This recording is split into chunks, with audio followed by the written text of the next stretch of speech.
punya passion, punya hati untuk bisa mengajar orang. Dan hanya karena mereka merasa bisa bikin video, terlihat cool, hati-hati. Kalian tuh melatih semua otot di badan kamu, melakukan gerakan snatch dan clean and jerk. Meskipun hanya gerakan itu semua otot dipakai.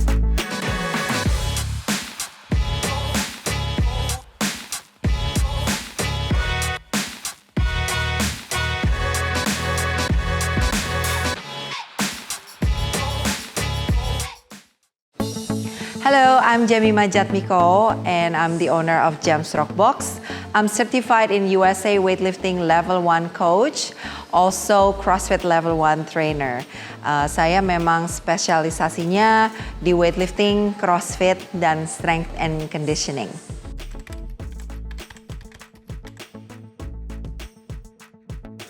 Berawal dari sesederhana waktu itu saya kepengen kurus. Jadi memang waktu saya tumbuh dari kecil sampai masa kuliah saya itu gemuk ya. Jadi memang punya genetik gemuk, genetik tinggi. Nah pada saat itu saya nggak suka olahraga. Saya tidak dilahirkan atletis seperti mungkin banyak orang. Dan waktu saya umur 18, ayah saya sakit, kemudian gak lama kemudian hanya sebulan beliau meninggal dunia karena kanker. Nah, saya pelajari bahwa kanker itu banyak penyebabnya, tapi penyebab utamanya adalah gaya hidup yang tidak sehat. Nah, gaya hidup yang tidak sehat itu tidak pernah olahraga, juga makannya tidak sehat. Nah, ayah saya masih berumur 49 pada waktu itu. Jadi saat itu menjadi titik balik di hidup saya yang saya memutuskan saya harus mulai merubah gaya hidup saya. Saya harus mulai olahraga, saya harus mulai makannya yang sehat, yang benar. Karena saya tidak mau punya umur pendek, saya mau punya umur panjang. Pada awalnya kan saya mulainya dari lari, sesimpel lari, nggak ngerti apa-apa yang disebut angkat beban, bodybuilding, or weightlifting. Karena pada saat itu semua informasi itu belum terbuka seperti sekarang. Sekarang segala sesuatu tinggal disentuh dengan jari ya, within the touch of our hands. Pada saat itu kalau kita mau belajar sesuatu ya harus dengan expertnya, misalnya dengan trainer atau dengan membaca, jadi baca buku atau informasi dari buku-buku mengenai olahraga dan fitness. Nah pada saat itu saya nggak punya pengetahuan, jadi saya belajar. Saya banyak baca, saya juga waktu itu mencari trainer yang memang punya knowledge, yang berpengalaman dan juga bisa advice saya di nutrisi. Nah, saya belajar dari dia. Kemudian dengan berjalannya waktu, dari lari saya masuk ke bodybuilding atau working out di gym. Nah, setelah itu saya ngerasa agak bosen ya, di gym kan ya yang seperti kalian ketahui yang dilatih ya Senin ini, besok Selasa, nanti Rabu kembali lagi. Jadi saya agak jenuh aja dan saya memang suka outdoor. Nah pada saat itu terus saya melihat ada olahraga yang membalikan ban, dorong-dorong, tarik gitu yang di luar ya, di baseball field. Ini apa sih gitu, saya pengen tahu. Terus saya cari tahu, ternyata itu adalah elemen strongman dari CrossFit. Nah saya nggak tahu CrossFit itu apa gitu. Terus saya cari di Google, pada saat itu informasi sudah terbuka ya, ada internet. Kemudian saya cari di Jakarta ada nggak sih tempat untuk CrossFit atau gym CrossFit, ternyata ada. Nah dari situ saya kepengen tahu, saya datang, saya lakukan trial class. Wah berat juga gitu ya, karena saya nggak pernah melakukan seperti itu. Jadi memang olahraga CrossFit itu lebih intens, dengan repetisi, harus cepat, harus kuat. Tapi justru hal itu membuat saya berpikir ini sangat menarik ini. Saya merasa tertantang untuk besok melakukannya lagi gitu, pengen tahu lagi, pengen lebih banyak belajar.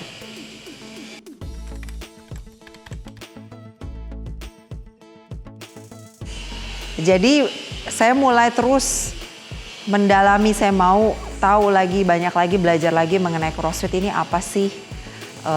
Nah pada saat itu memang saya belum ada ketertarikan untuk saya mau jadi coach atau jadi trainer, belum.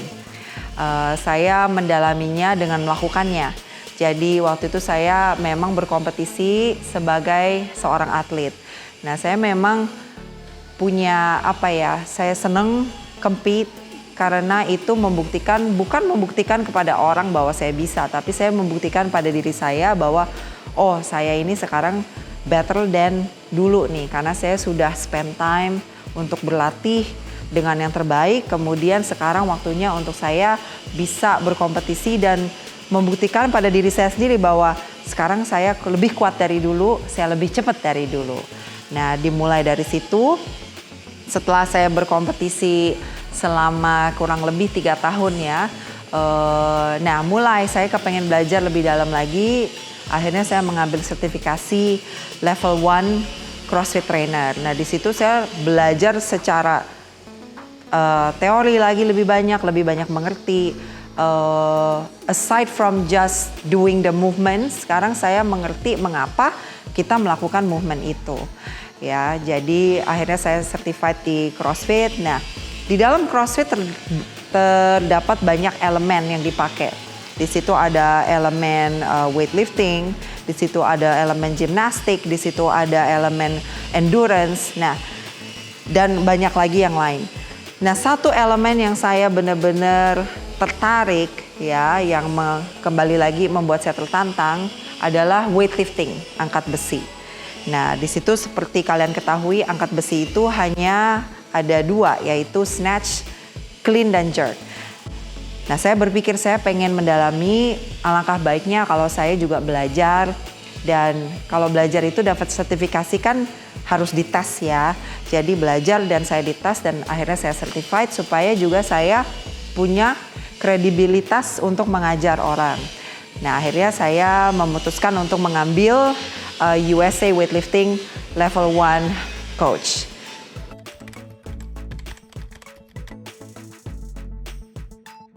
Sepengetahuan saya, belum ada coach, khususnya coach wanita di Indonesia yang memiliki sertifikasi weightlifting. Ya, dan saya bertanya kepada banyak klien saya, kenapa kalian pilih saya jadi coach? Klien saya memang kebanyakan juga wanita dan mereka bilang kita susah sekali ketemu coach perempuan yang memang bisa mengajarkan weightlifting. Nah itu menjadi nilai plus ya buat saya, yang mana juga pas gitu karena saya juga cinta weightlifting, saya mau belajar, saya mau ngambil sertifikasi dan saya juga senang mengajar untuk orang bisa belajar fokus di weightlifting. Makanya pelatihan saya juga di James Rock Box ini lebih banyak ke weightliftingnya. Meskipun weightlifting itu benar-benar sesuatu yang kalian tuh melatih semua otot di badan kamu. Melakukan gerakan snatch dan clean and jerk, meskipun hanya gerakan itu semua otot dipakai.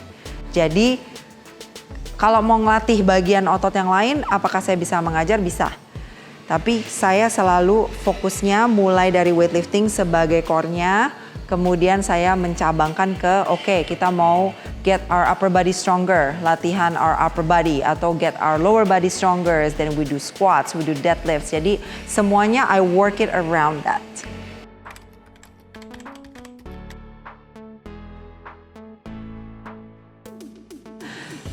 Kita mesti hati-hati dengan banyaknya informasi sekarang yang terbuka. Kembali lagi zaman dulu 20 tahun lalu dengan zaman sekarang itu sudah sangat berbeda. Sekarang semuanya terbuka, kita bisa lihat di YouTube ada beribu-ribu, berjuta-juta video yang mengajarkan sesimpel gimana caranya squat, atau mungkin ada yang sudah bisa mengajarkan gimana caranya snatch.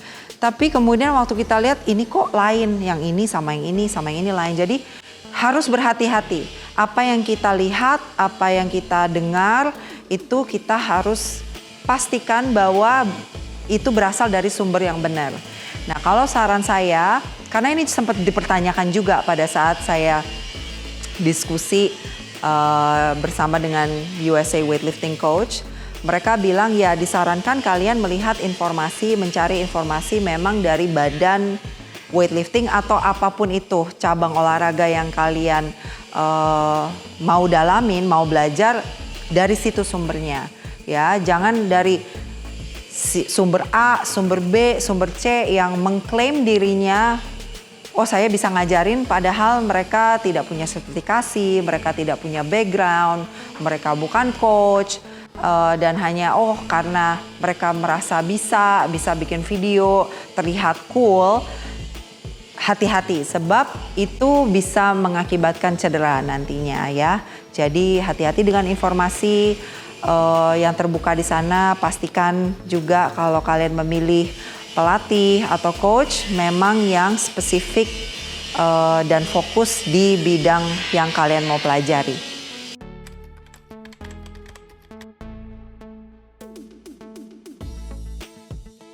Dari dulu saya kepengen punya tempat sendiri untuk saya bisa latihan sendiri dan juga saya bisa ngajar.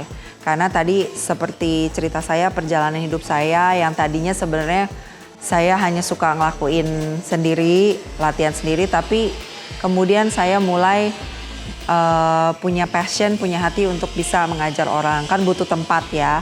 Kalau enggak saya mesti menjadi kayak pengembara, pergi dari satu gym ke gym yang lain. Nah itu dulu udah menjadi doa saya dan akhirnya terjadilah saya diberi tempat ini, adalah yang saya anggap sebagai berkat yang luar biasa. Karena kalau buat saya sulit ya, maksudnya tidak mudah untuk punya tempat, punya alat, dan gak semua orang punya chance seperti itu. Mungkin saya disuruh untuk mengalaminya dulu, menjalaninya dulu, baru saya bisa dikasih tempat. Mungkin ada orang-orang di sana yang lebih beruntung dari saya, mereka udah punya tempat, baru mereka belajar gitu ya. Saya kepengen tempat ini bisa jadi platform di mana orang-orang yang mau belajar, orang-orang yang mau jadi lebih sehat, mau jadi lebih fit, dan apapun itu ya, yang punya goal di fitness journey mereka. Goal kita kan berbeda-beda, ada yang mau turun berat badan, lose weight, kurusan, ada yang mau naikin berat badan menjadi lebih besar, lebih kuat, lebih cepat, latihan untuk performance atau untuk menjadi atlet ya. Atau juga ada yang mau hanya latihan karena saya pengen bisa nantinya tua saya bisa jalan sendiri, saya bisa naik turun tangga sendiri. So that means it's for longevity ya. Banyak klien saya 90% adalah wanita yang umurnya ya range dari 25 sampai 50 bahkan 50 plus ya. Nggak apa-apa, memang itu yang menjadi spesialisasi saya. Karena sangat penting bahwa kalau kalian memilih pelatih itu yang kamu bisa relate dengan pelatih kamu. Dan pelatih kamu bisa relate dengan kamu. Kalau enggak ya misalnya pelatih kamu masih muda umur 20-an, kamunya udah 50. Terus pelatih kamu nggak bisa relate and then kamunya disuruh ngangkat seberat-beratnya, lari sekencang-kencangnya. Padahal badan kita, tubuh kita itu berubah sejalannya dengan waktu. Kita tetap bisa ya, tetap bisa bergerak harus, karena tubuh kita diciptakan untuk bergerak. Tapi ada level-levelnya di mana kita melakukan tapi tidak bisa seberat dulu, tidak bisa intensitasnya setinggi dulu. Jadi itu coach kalian harus bisa mengerti. Dan saya banyak belajar dari pengalaman. Ya dulu pernah 20, 30, sekarang 40 jalan mau. Kan kita semakin lama semakin menua ya, tapi dan juga saya belajar dari cedera. Nah jadi itu benar-benar sesuatu yang banyak memberi pengalaman hidup saya itu yang saya aplikasiin ke klien-klien saya. Jadi Benar-benar kalau latihan harus benar mekaniknya, jangan sampai cedera dan disesuaikan dengan kapasitas masing-masing.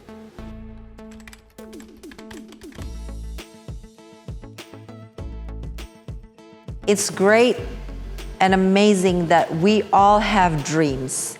Kita semua memiliki impian, kita semua memiliki visi, keinginan, apa yang mau kita capai, it's great. The most important thing is for you untuk jadi konsisten. Kita perlu konsisten dan keputusan yang kita ambil itu yang tadinya kepengen jadi fit atau jadi kuat atau jadi lebih cepat di dalam journey fitness kamu, itu bukan hanya keputusan yang sekali kamu buat di awal, tapi setiap hari waktu kita bangun di pagi hari, kita harus tetap mengambil keputusan yang sama. Oh, hari ini saya akan latihan, hari ini makan saya akan memilih makan yang sehat. Itu setiap hari. Ya, jadi besok lagi juga decisionnya masih sama, besoknya lagi bangun decisionnya masih sama. Jadi menjadi konsisten itu penting, ditambah berjalannya waktu, time, yang menjadikannya proses sampai nanti kalian menuju tujuan goal kalian itu apa. Ya, jadi konsistensi dan fokus itu menjadi bagian kita. Dan satu lagi, jangan terlalu bergantung kepada oh, saya harus termotivasi, saya harus terinspirasi selalu dari orang. Sebab saya jujur, setiap hari saya latihan, kadang-kadang saya merasa saya tidak terinspirasi, saya tidak termotivasi untuk latihan. Aduh, kayaknya capek, lemes, nggak mau latihan. Tapi ingat, yang harus kalian punya, again, mengambil keputusan untuk menjadi fit, adalah disiplin. Itu yang harus kita lakukan setiap hari, disiplin. Jadi ingat dua hal, be consistent dan have a discipline. Yes, I can wait to hear your success stories. You can share it to me and I will see you later.